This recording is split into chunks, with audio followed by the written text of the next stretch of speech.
Assalamu alaykum, muhtaram aziz Sharq Turkistonlik qarindoshlarim. Bugun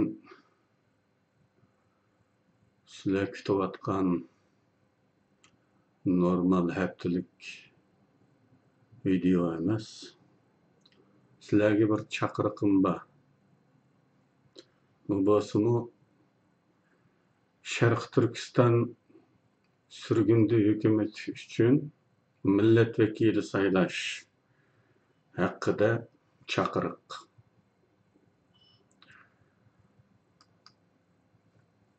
Bultu yüz bergen hükümetdeki kelişmezliklerini fırsat bilgen bazı fırsatparastlar umumi halk saylimi sepsetisini götürüp çıkan diye adamlardı bağız gerek. Elbette hükümetinin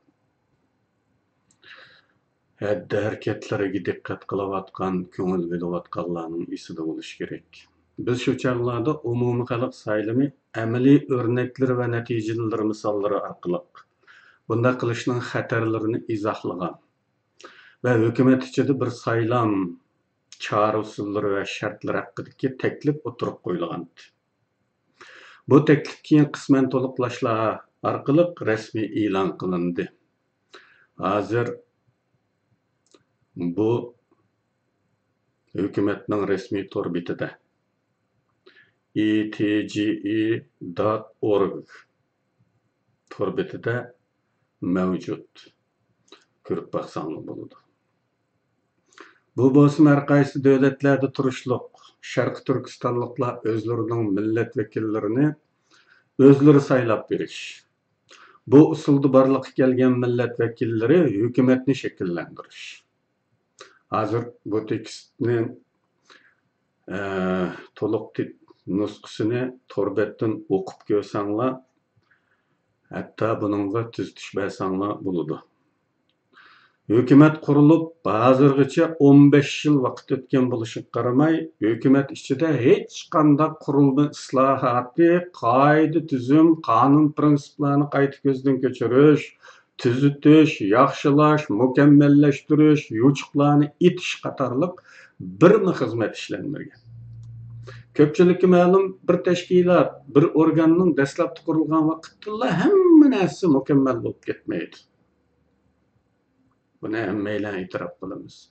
Qurilish bosqichidagi qonun prinsiplaridan ba'zilari amaliyotning sinovidan o'tolmasligi mumkin. Ba'zi yuchuqlar bayqilishi mumkin. Bundaq yuchuqlar fursatparastlarning inqilob monopolchilarining foydalanishi uchun asos ta'min etadigan bo'lib qolishi mumkin. Shunga har qanday tashkilot qonun tuzumlarini qadamma-qadam yaxshilaydi, isloh qiladi. Bu aqalliy tartibmi sürgün hükümette hiç qachon qo'lga ilinmay kelgan.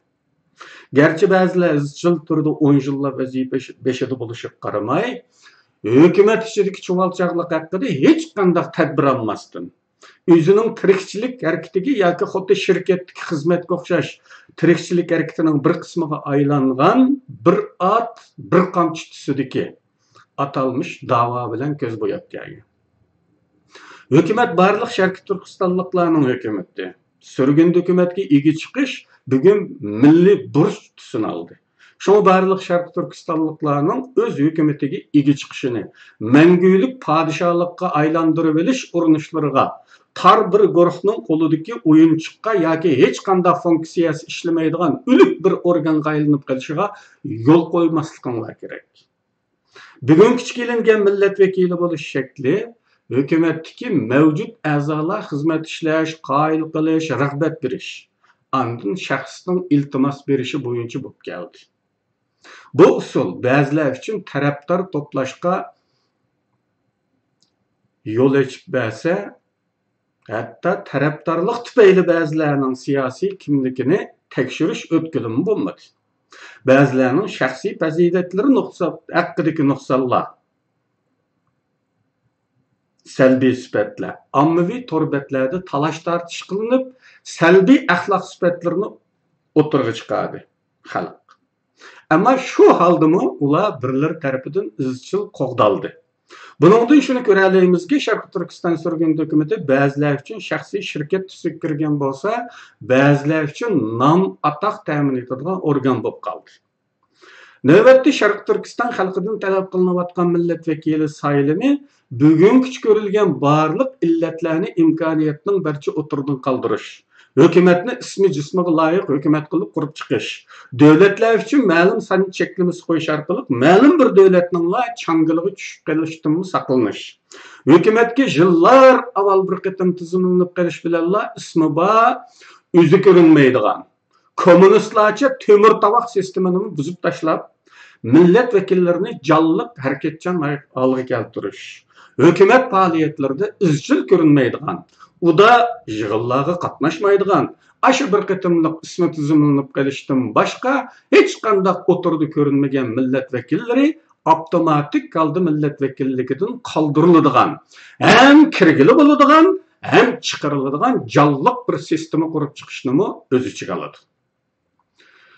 Şundaqla mangulik padişahlıqqa xotim berilish kerak. Har qandaq bir vazifaning vaqt cheklamasi bo'lishi, kommunistlarning diktator sistematiga o'xshash umrvoyatlik bo'lmasligini ta'min etish uchun mana shundaq.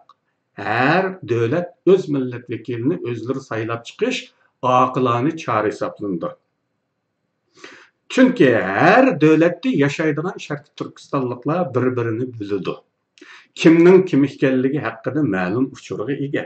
Shunga hatto mavjud millat vakillariga noroziligi bo'lgan taqdirda qayta saylab chiqish ustun bo'ldi.